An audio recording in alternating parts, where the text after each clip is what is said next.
So, Um, hi. Hi. And so let's start with the first question. What is good musical composition for you, right? A good musical composition. Um, I would say one that clearly takes you on a journey. So you have the starting point, the middle, and the end. Yeah, I And would can say. you just give some example of last pieces, right? Musical pieces, which you listen and Mm. and you have this experience. So okay, yes, this is good music. Good musical. Well, I like a few things from Bach. Yes, Bach is just to be classical. yes, I think he managed to have this very enchanting traveling experience in his pieces. yes, Um, I love that a lot. But to say also contemporary artists, um, Heinbach. Heinbach is one of my mentors. yes, He's an electronic musician here based in Berlin. yes, And I think he just has this capacity of taking you on a trip with the sound, yes, without vocals, without too many layers. It just feels like a trip at the end. When you get to the end, you're like, okay, I'm somewhere else than I was in the beginning. yes. Got Yeah. it. And what is, let's say, musical ideas which you are more frequently fond of and work on, right? Which is, let's say, uh, music which you would like to develop, right? What is how you would characterize that? What you are more in your Mm, music more attracted? Currently, I am a lot uh, dwelling in African archives. So, traditional African music, that's what I Yes, work on. And I find that it's just enriches me on a personal level yes, because I'm from Cameroon, I'm from Africa. I came to Europe when I was around 10. yes, So there's a lot that I feel like I can learn from this type of sound. yes, And then there's something very magical that happens when I'm able to like work on a piece, a traditional African music piece. I feel like I'm the gateway to modernism somehow in it. Like I listen to it, it sounds so futuristic and so traditional. But when I put my little electronic, most of the times electronic touch to it, um, I found that I'm also one of the gateway to kind of like transform it to something else, to yes, morph it to something else, and something that might not seem predictable, right? yes, Because my background is also very much Western music based. yes, So my ear hear different things yes, than maybe a traditional thought African musician will hear, right? yes, I think now it's an advantage. I used to think it was not so great that I needed to learn more of the traditional things, but I found that now it just opens more worlds for me in that genre, in that particular musical genre. yes. So correctly understand, right? That you define yourself as more, let's say, electronical music art composer with best best musical, let's say, contemporary best musical background and understanding and concept. Who are interested in nowadays interested in archives or sounds of Cameroon and African uh, from that region? Yes, yes. Sorry, I didn't catch the question. What did you Yes, is ask? it correctly? I understand that you are Mhm. electro composer of electronic music with West oriented. Yes, Who now is more interested in sounds and sounds and music from from Africa. yes, definitely, Yeah, so you definitely. somehow combining these things together, right? Exactly. And I found it quite one of my entry point was really like sometimes when you listen to traditional African music, there's this electronic a connotation that comes up. Like you have the feeling of hearing a synthesizer, for Yes, example, or a guitar, electric guitar, even though it's not plug in. So I found that quite interesting sometimes, that acoustic instrument have this capacity to sound very electronic. Yes, yes, yes, yes, Yeah, yes, especially in traditional African music. Yeah. yes. Got it. And what is your process of composing? How you usually start, and what kind of stages you go through? It really depends on the piece that I'm working. If it's a commission, what is the topic? I will dwell on that. Or sometimes I start with the archive, with the piece, with the sound piece. Like I want to like if I'm interested in one sound piece or even a sample, sometimes Yes, just speech. I work a lot with speech and interviews sometimes. yes, So if I'm interested in a particular piece, interview piece, I would listen to that and try to like it's like when you detach a cloth, right? You have like different strings in there. So I would try to find one that is deeply rooted in the piece and try to like pull that yes, and make into something else. yes. Okay, so that's how you start, and what next stage?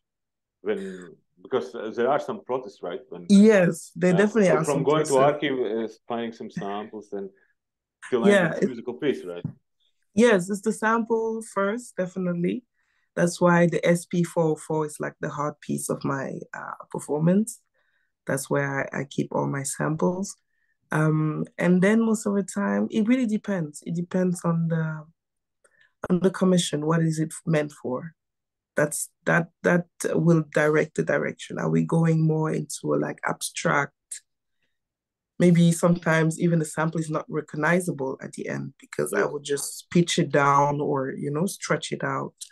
But sometimes it comes actually, it's very important to have the piece listened to, the interview piece, the sample piece. So then the composition process is different, of course. Then I would try to maybe embellish, like, with that string that I pull from the piece, I would try to make something else as beautiful or as embellishing as the audio piece. But of course, if it's not meant to be listened to, the sample, then I would just pull that strings as far as I can and cut it. Like that happens also sometimes, you cut it and then you create something completely different to recognize. But at the same time, because I know it comes from that sample, it's still connected to the sample at the end. So yeah, the process is quite different. yes, yes. Got it. And what kind of technology you use, right? In composing. So I started, I have Ableton. Yes, That's my go-to DAW. But when I am live, I have a policy of not using computers. So I have the SP404. I have a Moog Model 32. I have Kritten Guitari, small self-made synthesizer from Brooklyn. I have a Castle that I made myself. I'm very proud of that little piece because it's so tiny but so powerful. And then it depends on the setup. Sometimes I bring my guitar with my loop station. So I play chords sometimes, but also just with the ebow, you will have one note, which I like a lot also because I'm a guitar player at first, right? Singer-songwriter. So I still kind of, when I don't have the guitar, I miss the strings a lot. But having the ebow has given me the opportunity to kind of still have the strings without it being too powerful. yes, Because guitar is very like present. Strings are very present when yes, you put a piece with guitar. Yeah, and it varies. Sometimes I have also my micro Arturia brute, um, micro brute from Arturia that I bring in there. But that depends also on the setup and what the performance demands. yes.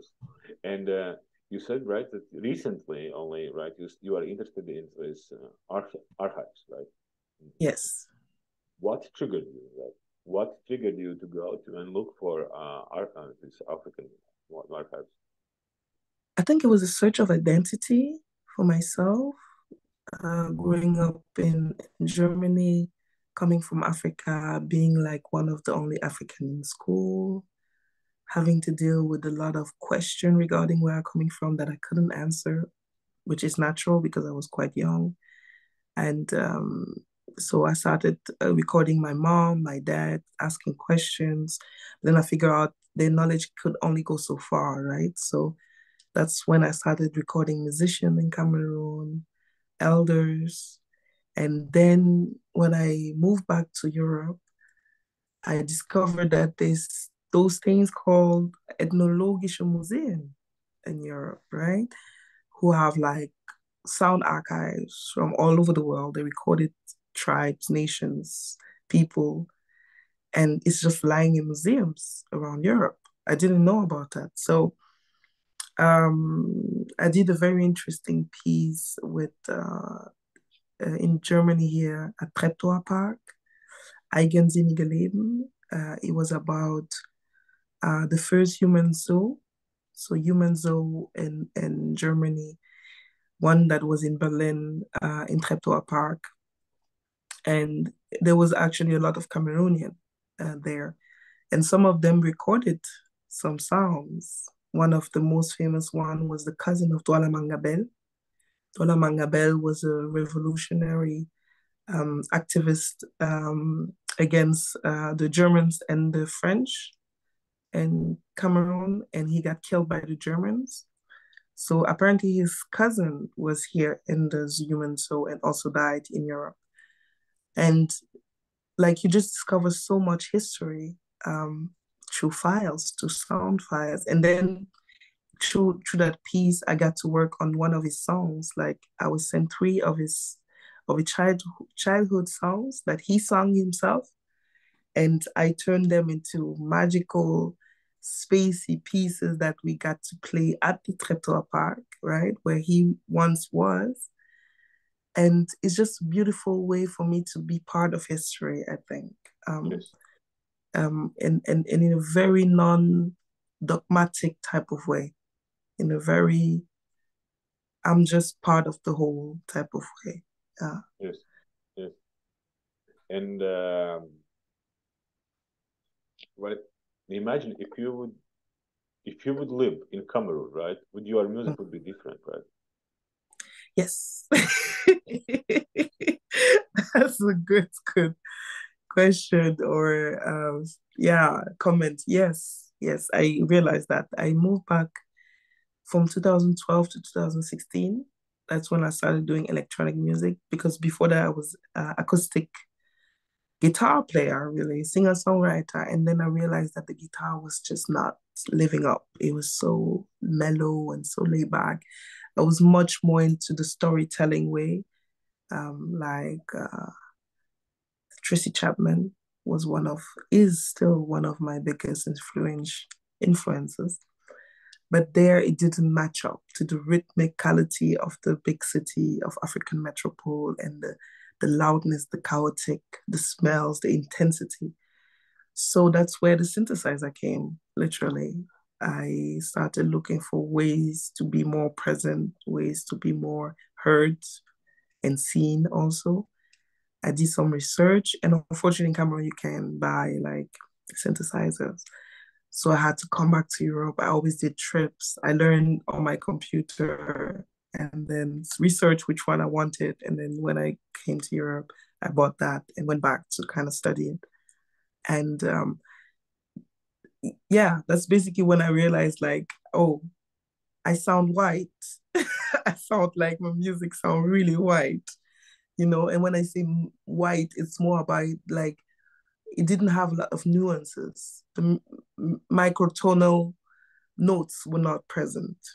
And that's basically what makes all non-Western music is those little in-between notes.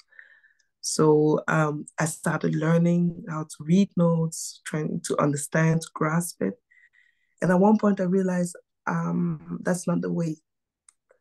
That is also a very Western way to learn music. A very like, I learned this and after this comes this. Luckily, because I did this work of like going towards my ancestors and listening to elders, I realized that it's more introspection work, especially in my case, because I grew up there. So I have at least 10 years of inside knowledge that was already available to me. So it was more about reconnecting with my childhood and my inner child and embracing those complexities to be able to hear even those microtonal notes in music or even add them where they were missing, right? So that's more my journey now. Instead Yes, of like making this brown new African music, I'm more about discovering where and how it can fit in better. yes, yes, got it. And if you would be a male, would your music be different? I think so too. That's so funny that you say that because I found that there was a lot of resistance on my end, even going towards this musical part, because there's a lot of expectation that is put on Black women, not just on a social level, but also like in the family, right? We're supposed to not only be breadwinners and help our families, but also make a living and grow children. And so even going towards musical part is a lot of sacrifice on that end. There's a lot of like, you have to kind of put that aside to be able to be a musician. A lot of female musicians don't get to be parents until they are older, right? And then with female body also, you have like a countdown, right? You cannot just live it out as your male counterpart. So I think that always put a lot of stress on my music also. And then also, especially in Cameroon, it's very male dominated, very, very much. Like all everywhere actually. But in Cameroon, it was quite like there's this thing about like female entering male space always have to like play around with her sexuality to kind of be able to move around freely. So for me, it was something new that I had to learn because I grew up here where like your mind and your knowledge, you come with that wisdom. But all of a sudden I had to like maneuver also male ego constantly. Yes, Constantly I had to do that. So that's also one thing why I even started recording music because I had to go to male studios and just be in environments that at one point I didn't feel comfortable in anymore. So that's why I got the Ableton on my computer. I yes, teach everything myself because I was just really on that path of independence. I wanted to be able to do it as I wanted, the way I wanted, in a secure environment. Also, it was a lot about safety. Also, got it, got it, got it. And but right, this insecurity you felt in Cameroon, right? Correct, yes, correct. Yeah, it's not yes. about Berlin, right? It's I think it's not so much about like I felt threatened. It's just the fact that because I'm a female and you manage in a male dominated world, you just have to like be very mindful of who you're going to be in that space, right? Because not only you're going to have male that are going to be interested in you physically, but you're also going to have some people that will doubt that you're able to even do certain things. So it's not so much about like feeling threatened, but it was about like doubtful, constantly like doubt, getting into this space and having to like not feeling so secure because you're a woman, right? And I felt it in Cameroon stronger, I would say, because they're like the female and male side are clearly defined, right? Yes, It's clearly harshly defined what a female is supposed to be looking like or be doing, speaking like, and what a male is supposed to be acting like. Here the lines are a little bit blurry, but it's still like there's still this sense of like, you know, male, female, it's still there. And I know that we are trying very hard to like be genderless, this generation, but I also don't feel like it's the answer, to be honest. I found that female have a different sensibilities, especially now that I became a mom. She's 4 years now. My sensibility is so much different than 4 years ago. Yes, There's definitely something that comes with working with your womb and working with your female energy, even in music. So that's why definitely like if was a man, my music will it will be certainly be different. different. Right? It was very Yes, interesting what you said about being mother, right? And yes. how just looking back, right? How this fact that you are a mother, how it influenced your music, right? Or or it doesn't influence at all. It did, definitely it did. Like those sensibilities I said about the microtonal notes in non-Western music, it became more easy to grasp them after becoming a mother. I was already aware before becoming a mother that I was lacking in that area. But after becoming a mother, it comes more naturally. I can hear them very easily. I can sense them missing in my pieces very easily. I can approach even a piece of music through that entry Yes, instead of like, going straight forward and then adding them. I can go through the microtones, which feels more freeing because music needs fluidity. yes, And that's something that I found that electronic music lack a lot. Um, it's a bit sometimes too harsh, and that's just because of the mechanical, technical way that electronic instruments are built, right? A lot of them don't are built on the Western shim. yes, That's how they are built. So I understand that it's not so much an electronic musician; it's more the person making the electronic instrument that needs more knowledge in the microtonals and the sensibilities that exist in life and in music. And for me, they need to be also available in electronic. That's why also I add up the whole thing with African samples, right? Even my whole part. Living in Berlin also, that's the hub of electronic music, which I love, but at the same time, there needs to be more femininity, more fluidity in there. I recently built my first electronic, well, not electronic, my first musical instrument. I played at Outreaders. That's a festival in Belgium, near Pelt. And I did residency there and I built my instrument. It was quite beautiful and I'm quite proud of it. And it's very childlike. It just invites you to touch it and it makes different sounds and people were quite happy and quite amazed with the instrument. I perform with it there. So I think I want to go more on that path, you know? got it. And looking back, right? You said one thing, that mother changed you, right? The second thing was about this questioning, right, who you are. But what, looking back, right, your music now and 10 years ago, what are Yeah. the biggest changes, right?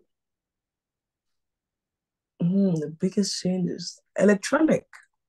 It got electrified because 10 years ago, it was 2012. I just moved to Cameroon. I was an acoustic guitar in my backpack. That was Yes, it. So I was singing these lovely, beautiful songs with a lot of emotions about everything, about life and encountering trauma and hurt and still continuing. And today is definitely more. I think that I want to invite the audience to go on a trip within themselves more than go on a trip within my world, right? Because as a singer-songwriter, I was giving the story. I was telling you a story and you could relate to it or not. But today I barely do vocals. I did the EP in 2021 with Heinbach, which I mentioned at the beginning. And we did a lot of text based. work also, which was nice. But my new approach is definitely to be more let the music speak for itself. Yes, yes, Yeah, yes. yes. And what do you fear as composer, as electronic music composer? What is your, let's say, composer fear, right? Composer fear. Hmm. Hmm. The lack of inspiration, I say. Um, I think because I'm a vivid traveler, I love to travel. I love to engage with different culture, with different people. That always like nourishes me. And something that happened during Corona, and I'm sure for many people, was this inability, like, do not have the possibility to travel, right? To engage with people and people's stories. And I was blessed enough to have my daughter during that time. So she just enriches me on a different level, which I never expected. Um, I always had this image of motherhood to be very dull and routine like and very stressy also. And I'm happy that it happened during that time, right? Because there was so little distraction outside that I was able to like get in there and the layers were quite fascinating of motherhood. And I think that the fear even of like lack of inspiration disappeared with motherhood Mm-hmm, because I was able to recognize that each situation always brings magic mm-hmm, if you're able to quiet and be present. mm-hmm. You got it. And why do you still compose, right? Yes, I still compose. I But still do why? some Why? compose. What? Why? Why? Why? Yeah. Oh, why I compose? So I speak 7, 8 languages. Okay, that's why. I, yeah, I think that music is just one other language. It's just another language because I'm a very communicative type of being, and music is something that I need in terms to communicate with a non-physical reality. Um, Humans, as beautiful as we are, can be very tiring. I like to be alone, and the best way for me to engage with solitude and with outer space is music. Mm-hmm. So it's individual, right? It's individual need to be with yourself, and it's like internal need for internal conversation. And in your case, it's Exactly. internal conversation in the way creating sound. Yes, exactly, exactly. And doing my research with African Archive, I also realized that a lot of African nations actually believe in their own history that they come from space, which I can totally relate to. Yes, Just this idea of landing on Earth and just figuring things out. yes, got it. And returning, right? You said several times this is one of your approaches is using this African no archives. Yes, How yes. okay? What's the way how you use? Do you create a lot of from a lot of pieces? You create one piece, or what kind of technique? I tend to create one piece, uh, But you take but from several sources. You like create. So there is a song which represents like 10 Cameroon songs, or 10 uh, sounds, or what is the way, mm, right? What do you do with the archives? it How? like I said, it really depends on how the inspiration, where the inspiration is coming from. Like, I'm currently working with the Humboldt Forum, quite controversial, this museum in Berlin. They have an amazing archive, Loud Archive. I'm also working with the Musée Ethnologique de Genève, another amazing archive, and they are really willing to share. Yes. And and and I'm and I just feel like this is my calling, kind of.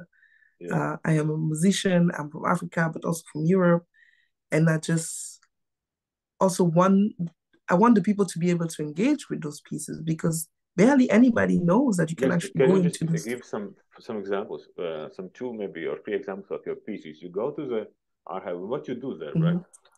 In the archive, Um, or how you use the archive materials. Do you compress in one, or you take one archive recording and work with that, or you take several ones and or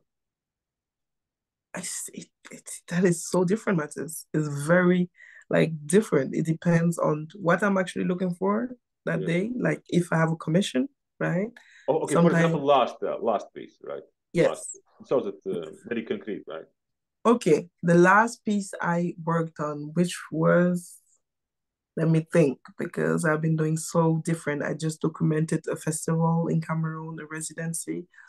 I did the musical instrument that I just built, and before that, The last archive okay, piece. the last archive piece. Let's go with the one that I mentioned, the Treptoir Park one. Yes. That was like the one I worked with Loud Archive, the musée here, the Humboldt Forum. I worked with them for that. So for that piece, for example, the people who did the project wrote me. They wanted a sound artist to rework some of their archives to do to accompany the theater piece that was going to happen. So they sent me the pieces. There was three audio pieces of the cousin of Douala Mangabed. Yes. And like I said, it was these three childhood songs from Cameroon that he was singing. And they just say, okay, do something. They told me about the topic, of course, Treptoir Park, human zoo. And then also one of the curators of the project was really into water sounds at that time. So she also sent me a lot of water sounds, which is matching, right? Treptoir Park has a lake situation. So she sent me the three sounds, and I think I listened to them. I picked one that I found was clearly audible, and also I could I work a lot with emotions. If it Yes. triggers something, then that's probably the one you should go with. So yeah, so I took that one and I stretch it. I use pole stretch, which is I love that software. It basically stretches any sound endless without pitching it up or down, right? Mhm. So the effect that was given by this piece, by this archive, was just a very ghost-like entity, right? Which I found was perfect for the park, for the environment, for the history that is quite heavy, you know. Those mainly African people was in this human zoo. They were also dressed as African in the traditional attire in the winter in Europe. You can imagine a lot of them died of pneumonia and other things. Um, so the story is very heavy, but at the same time, you had this child song, right, that he was singing. So I paired it with child noises from Cameroon, children playing that Yes. I recorded in Cameroon, and uh, water sound also in there. And then you just have like a very beautiful layer, and it was looping. I think it was like around 9, 10 minutes, and it was just looping, and it just created a very beautiful thing because depending where you were in the park, you will hear different things, right? And at the same time, his ghost-like voice with this song that was just stretched all over the park. I Yes. think I think that is one of my fond memory, and that's also when I decided to start working with museum, ethnologische museum in Europe, because I discovered that wow, instead of like having to do the trips to African countries and record myself, I can just tap into them and use whatever they're having. And I think there's a necessity also because no barely anybody knows that those things are available, right? Yes. Yes. Got it. Yeah. And now maybe we will talk some questions not about you, but in general about music in Cameroon and particularly about contemporary art music, right? Yeah. First of all, whether there exists, right, contemporary art music like we think of in Berlin or in Riga or in Oslo or in United States, are there are like genre which we could say, okay, this is contemporary art music? Yes, I just did. I just came a couple of days ago on Tuesday. I came back from Douala, where I was invited at the DOMAF, Douala Music Art Festival, to document a residency around pioneer of Bikuti music, Anne-Marie Ndiaye. So Anne-Marie Ndiaye is one of the first and only female artists who did Bikuti music, which is traditional Cameroonian, also from where I am from, music, and she left a huge compilation of sounds.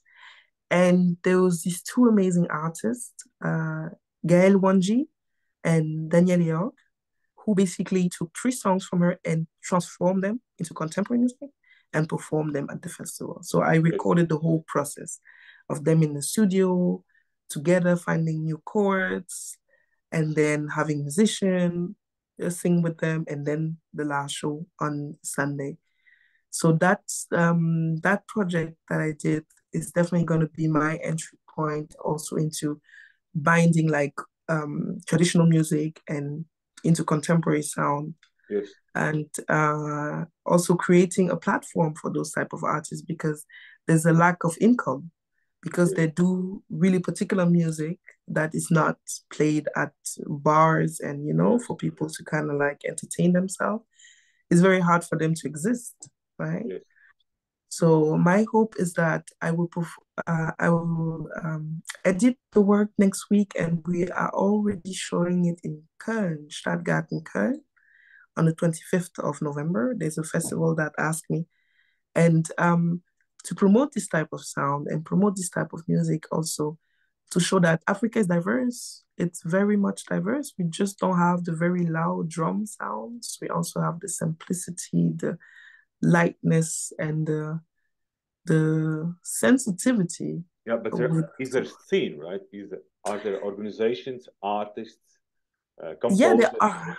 Yeah, there are. There those two female artists, for example, they compose the song themselves. You can see them in my video, the way they play on the piano themselves, and it was very lovely. Like she will play on one end, and the other one will play on one end, and they will play together. So I found that very important to also highlight those type of artists and show not only the world but also Cameroon that you can also go down that path. Yes, Something that is very interesting is like Afrobeat, which you might know is very big right now. It's from Nigeria. There is a neighbor country, direct neighbor of Cameroon, and like Afrobeat just came about because they studied giants like Fela Kuti and put a little R&B touch to it. And that's what Afrobeat is today. It's exportable, it's marketable all over the world. Burna Boy, one of the big heads, won a Grammy recently. So, and I think even two or three recently were nominated for this year Grammy Awards. So it has taken the world market by dipping into the traditional sounds, yes, right? So that is the hope that I'm trying to make also, or the effort that we as Cameroonian artists living in Cameroon but also abroad are trying to make, because there's not such a scene, as you would say, but they are definitely each individual artist making the effort to create timeless music that is based in the tradition yes. as well as in the How this, future. let's say, you said there is no scene, but there is the music, right? And how Yes. this music change during the time which you see, or during this century, right? How it's changing, right?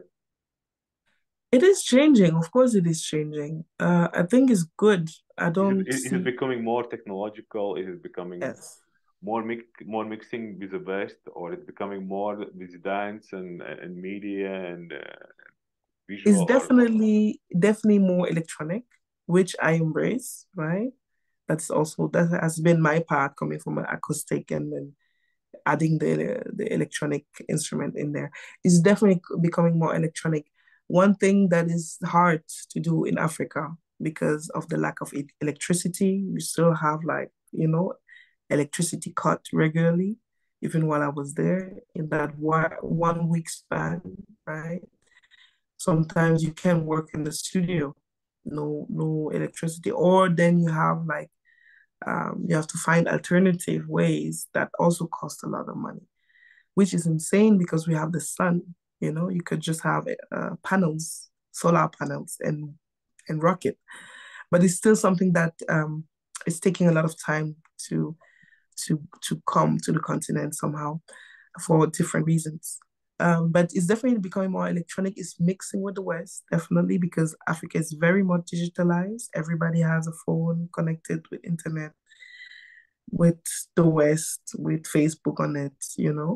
So there's this possibility that is like there's a lot of possibilities that are happening in Africa right now.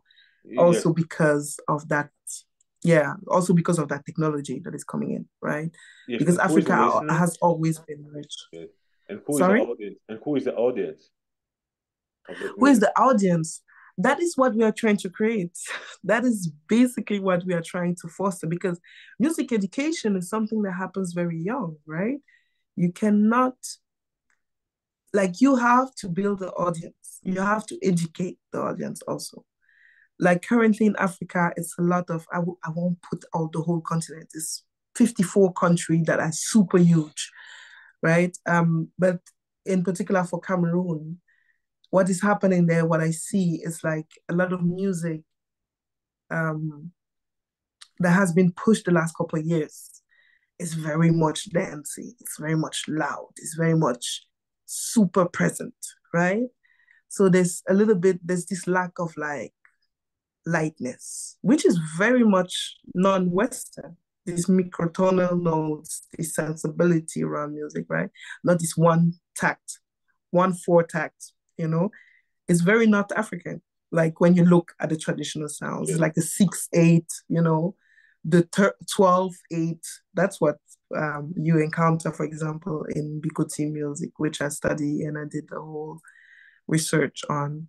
Um, and that's what we are trying to like push more, right? Because you need to bring those type of artists that have this sensibility in, for the audience uh, to also rock with them, Mm-hmm. right? Because what they won't listen to, basically they won't listen to. If they don't listen to that, like in public spaces, like in bars, well, that's where you listen most of the time to music. And in Cameroon, just passing by bars, just drumming with their sounds very loud, inviting people to come and drink and spend their money. It would be very hard to do that with, I don't know, with the music like Bach or something, you know. But that's what we are trying to push through traditional African music. We are trying to bring back those memories and those sensitivities to the audience so that an audience is created, and for that matter also artists and a Yes. community is created. Yeah. Yes. And where you see where this music goes, right? This music which you talk about, right? So Mm-hmm. it's contemporary music with we mix with some kind of references to tradition. How you see this genre or this community, even community, right, Yeah. evolving in next, let's say, 10 years, where it could be, right, and Mm. and who drives it, right, these trends? I think that we are going in a good direction, actually. Like I said, the festival I just witnessed, Domav, in Cameroon, just gave me this beautiful insight into the possibilities of contemporary African music. Those were people from the continent who made it themselves without no government help. And it was beautiful festival. It was just on point. The artists were on point. The like for that festival was immaculate. Even what the whole vibe that was created in there. And I think that we just need more of those type of spaces.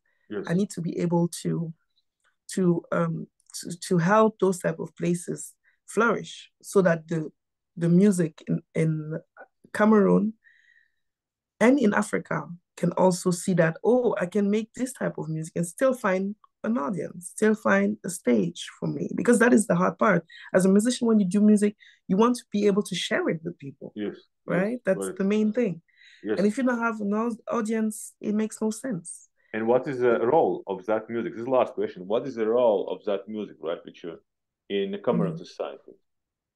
Or there are The, no roles because the scene is only emerging and you there say is or there, there is always a role. I would like to think there's a role. I would like to, for me personally, my entry point, like I said, was combining tradition and future and create something that bring us in the now, us as human. I think that we struggle to find the now. We're always kind of anxious about the future, or kind of like sad that the past has passed. And it's very hard to be just in the now. So what I tend to do with my music is really much about that, bringing the human, the soul in the now, because that's where you find all the greatest gift within yourself. That's where you find ease. That's where you find hope, even for the future. Um, that's where you find forgiveness for the past. yes. Those type of things. Like, it has been a very much spiritual journey for me to be able to be a musician. I had to like clean up a lot of my own demons. So I think that it's possible for each one of us to gain that, gain a great amount of clarity um, about the present, to be able to move with more confidence, with more love, with more grace towards each other. That's definitely the goal, I would say. So that's why when I see similar people on a similar path, I want to engage. I want to nourish, and I want us to grow together. Yeah. Thank you very much. Thank you very Thank much for you. this. Thank you for your time, Sanders.